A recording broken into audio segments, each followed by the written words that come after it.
Lakas ng DJ namin yan, oh. Ay, ang DJ na malakas. Oo, lakas niyan. Tapos may nakita pa yung Jollibee, oh. Good morning mga boss. Ayan, nandito tayo sa Villa Chavez Resorts in Eben Place.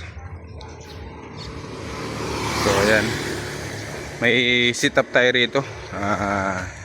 Basic lamang mga boss. So ito ang problema. Ang dami naming dala mga boss. Oh, binaba na nung tao ko yung kana. Boss, nagbaba ka na boss?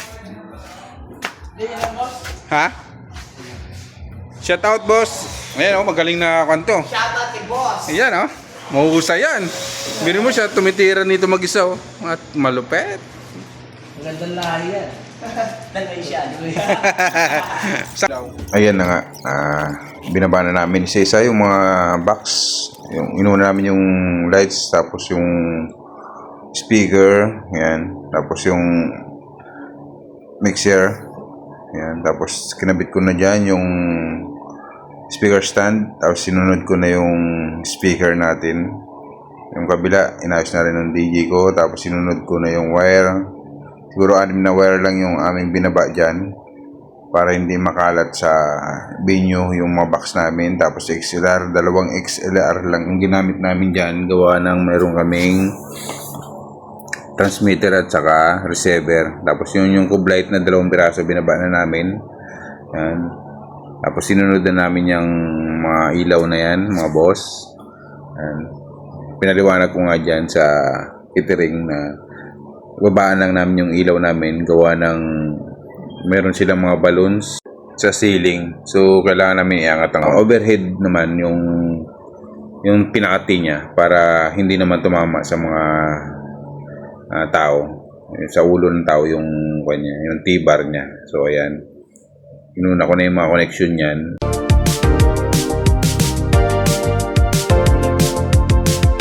Ayan, tapos yung pinakita ng DJ ko, yung receiver natin, kinabit ko na rin yan. Ayan, tapos extension. Ayan, inayos ko ng one. Ayan, inangat ko na.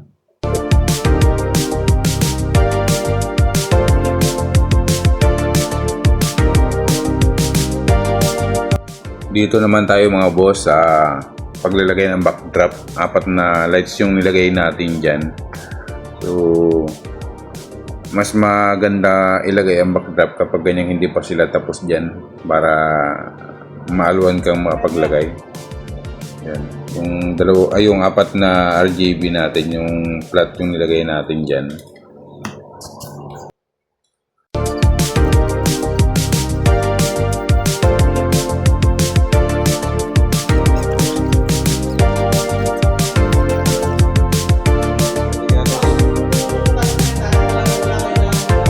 Boss. Ayun o. Pasok na pasok ka sa kamay ko ha.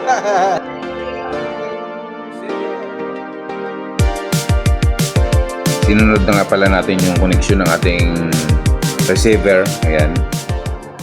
Mas mainam kasi kung may receiver yung ating ilaw para hindi ka na maglatag ng mahabang XLR papunta dun sa bolt.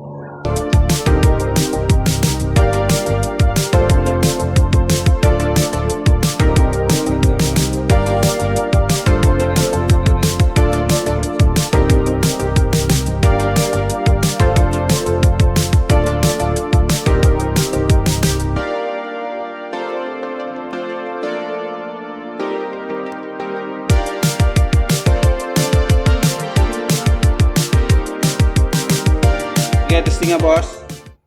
Testing, boss. What's Naka 33 ba to? Yun.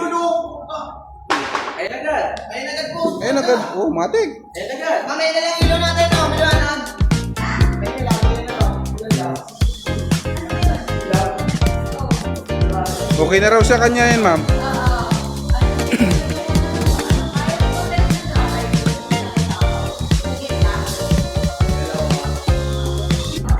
Subat. Hindi na may baterya. Ayun na nga, pinalitan ko na yung baterya ng ating microphone. Ang gamit pala natin dyan na baterya ay in-loop na rechargeable. So, importante po yan na full charge yung ikakabit natin na baterya. Tapos yung pinagpalitan natin, wag natin kalimutan na i-charge mga boss.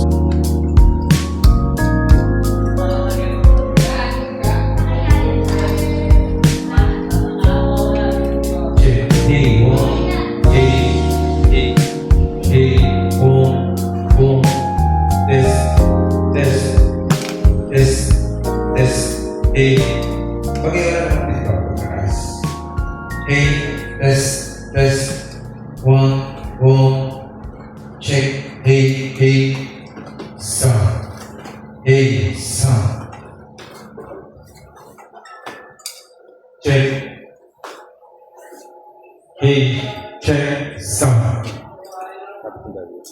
Magbe-feedback din naman talaga yan. Pagka talagang binigyan mo, magbe-feedback talaga. Check. Hey, one, test. Hey, one, test.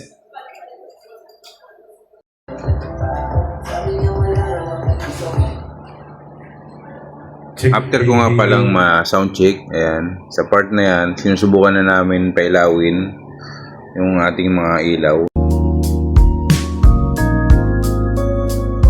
Dalawang tube light, tapos dalawang RGB. Tapos dito, apat na RGB. Sa isang design niya. Ayan o. Kanina pa yan. Boss, nakakain ka na. Nakakain ka na. Nililibang natin, seryoso eh. Ganda lang si Partner nila dito. Check. Hey. 1, 2. Makalag pa. Umaya okay na yan.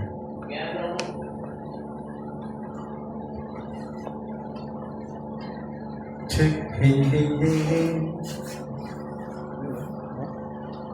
Boss, naglalaro ka na naman. Tignan mo pre, huliin mo kung anong-ano. Ulihin mo. Maganda. Ayun na sa ilan. Ulihin mo raw, ulihin mo. Ulihin mo. O, pag malayo makikita.